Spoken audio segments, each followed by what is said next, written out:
12வது பாட்டு. நேசமுள்ளோர் எவ்வருக்கும் நித்த சுகம் கொடுக்கும் தேசுடையான் இங்கே எனக்கு சிக்குவனோ பொன்மையில்லே. நேசமுள்ளோர் எவ்வருக்கும் நித்த சுகம் கொடுக்கும் தேசுடையான் இங்கே எனக்கு சிக்குவனோ பொன்மையில்லே.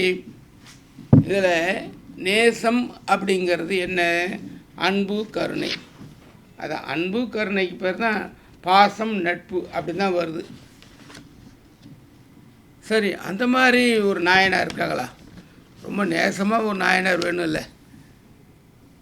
அது பாமுசாமி ஜீவயாதனாய் வேஷத்தில் அதிகமாக இந்த நாயனார் தான் பிடிச்சிப்பார். கருணை அன்பு இருக்கணுன்னாக்கா இந்த நாயனார் தான் அப்படின்னு எழுதியிருப்பார். ஜீவயாதனான உயிர்களை கொலை பண்ண, உயிர்களை எந்த விதத்திலும் புண்படுத்தக்கூட கூடாது. அந்த மாதிரி ஒரு நாயனார் வாழ்ந்திருக்கார். அவர் யாருன்னா சாக்கிய நாயனார்.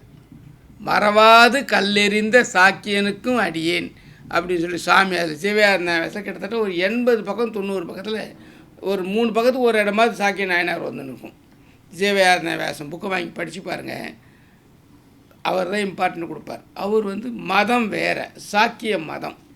அந்த காலத்தில் புத்த மதம், அந்த காலத்தில் இவர் வாழ்ந்திருக்கார். அவங்க மத கோட்பாடு படி சைவத்தை கும்பிட முடியாது. அவர் என்ன பண்ணார்? ஆனால் அந்த மதம் மத தலைவர்கள், மதம்னு ஒன்று இருக்கும், மதத்தை வழிகாட்டுறோம் நடத்துகிறோன்னு ஒருத்தர் இருப்பான். இப்போ எல்லா இடத்துலையுமே பிரச்சனையே அது தான். மதம் அது பாட்டு தனியாக இருந்துருக்கும். கொள்கைகளும் கோட்பாடுகளும் அவங்க ஒன்று கொடுத்துட்டு போயிடுவாங்க பெரியவங்க. ஆனால் 2வது 3வது 4வது 5வது 6வது வராமல் பாருங்கள், அப்படியே கொஞ்சமாக டேக் டைவர்ஸில் போய் வேஸ்ட் பண்ணிடுவாங்க. ஆதிக்கம் இவங்களுக்குள்ள, குருமார்களுக்குள்ள ஆதிக்கம். இவங்கெல்லாம் இவங்களுக்கும் அதுக்கும் சம்மந்தமே இருக்காது.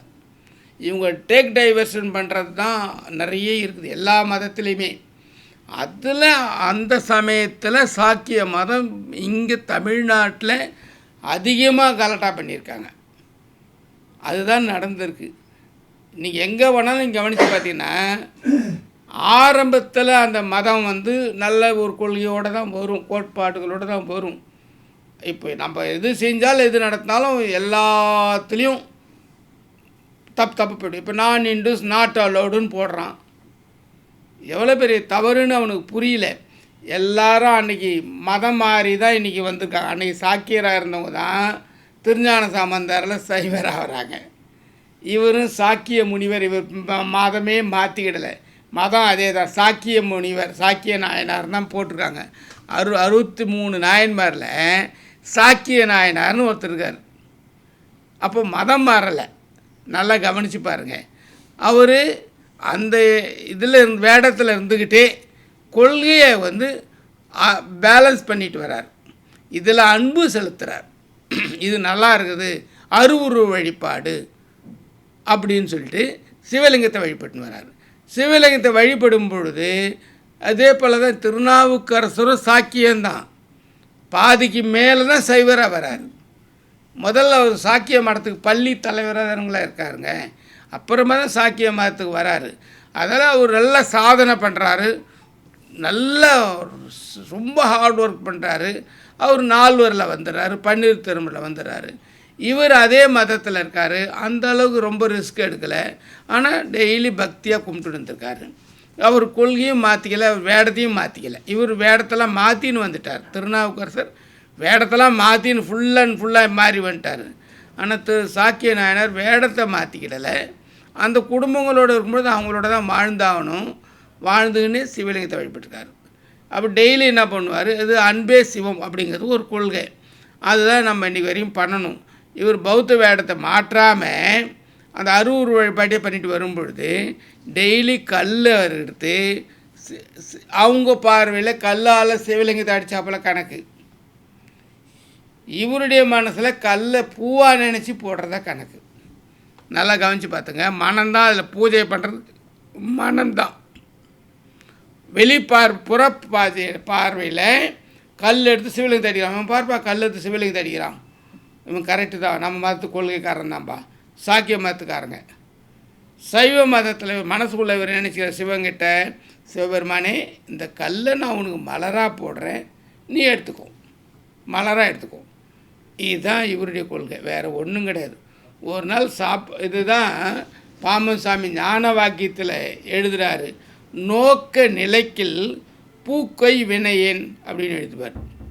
முன்னுடைய நோக்கம் நிலையாக இருந்ததுன்னா பூவேத்மை எதுக்கு போட்டுருந்ததுக்கு சாமி கும்பிடுற நீ அப்படின்னு சாமிக்கு பாம்பன் சாமி கேட்குறாரு இந்த கேள்வியை. நோக்க நிலைக்கில் 81 ஞான வாக்கியம் 81ல் நோக்க நிலைக்கில் பூக்கை வினையன், பூ பறித்து காலத்தால் வந்து குளிச்சுட்டு இதெல்லாம் இட்டுக்குன்னு செடி செடியாக பூவை பறித்து சாமி சாத்தி என்னமோ பெரிய பக்தியாக நினச்சி வேடதாரியாக இருக்கே, அது எதுக்கு, உன்னுடைய நோக்கம் என்ன? சாமி கேட்குற கேள்வி. நோக்க நிலைக்கில் பூக்கை வினையன். அப்போ சாமியே இவங்க சொல்கிற திராவிட வழிபாடு ஏதோ சொல்கிற திராவிட மாடல், ஆரிய மாடல், அது ஏதோ சொல்லிட்டு போகிறாங்க. ஆனால் பாம்பன் சாமி இந்த வார்த்தையை கொடுக்குறார். நோக்க நிலைக்கில் பூக்கை வினையன் அப்படின்னு கேட்குறார். இதைத்தான் சாக்கிய நாயனார் பண்ணியிருக்கார். நோக்கம் அவர் சிவனை வழிபடணும், அதில் பூ தான் போட்டு பண்ணணும்னு இல்லை. கல் எடுத்து பூவாக நினச்சி போட்டாலும் சிவன் எடுத்துக்குவார். அதான் அன்பே சிவம். இதுதான் பண்ணியிருக்கார். அதுதான் இதில்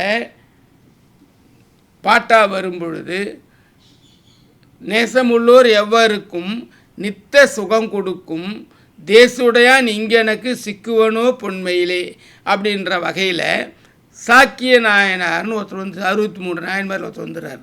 மறவாது கல்லிருந்த சாக்கியருக்கும் 63 பேரில் ஒரு சீட்டு கிடைக்கிது, ஒரு இடம் கிடைக்கிது. அதே பேரில் சாக்கிய நாயனார்னே வரார். பேரும் அவர் என்ன பேருன்னு தெரியாது, ஆனால் அவர் மதம் மட்டும் தெரியும். அந்த மதத்திலே போட்டு அவரை கொண்டு வராங்க. சாக்கிய நாயனார் 63 நாயன்மாரில் சுந்தரர் எழுதுகிறாரு. சுந்தரமூர்த்தி நாயனார் எழுதுனதை சேக்கிடார் கண்டினியூ பண்ணுறார். சிவபெருமானிட்டு வந்த சுந்தரர் தான் இது எழுதி வச்சிருக்கிறார்.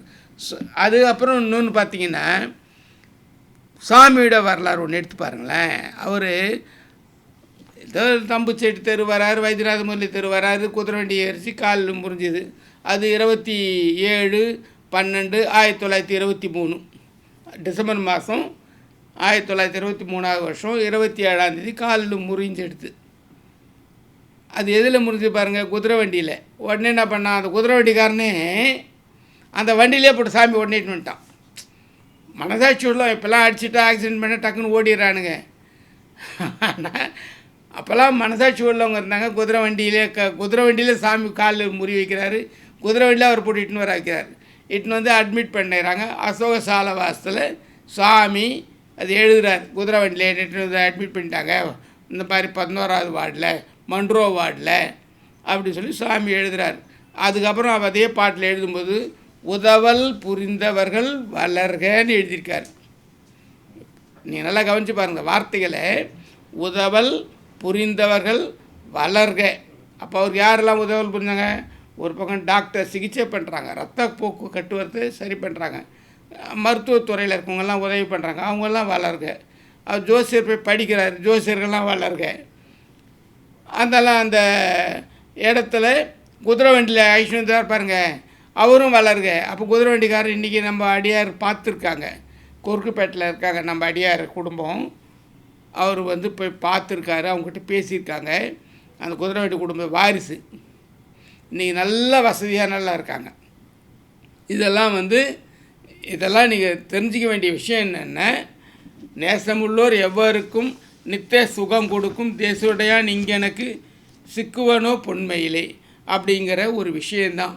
அந்த இறைவன் இங்கேயே இருக்கிறதுனால எல்லாருக்கும் சிக்குவான். நாம் நேசத்தோடு இருக்கணும். அதுதான் சாமி விரும்புகிறது. இறைவன் அதை சொல்கிறாரு, அதை குரு நமக்கு சொல்லி கொடுக்குறாரு.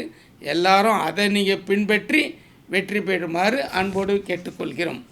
அடுத்ததாக நாளைக்கு பார்ப்போம்.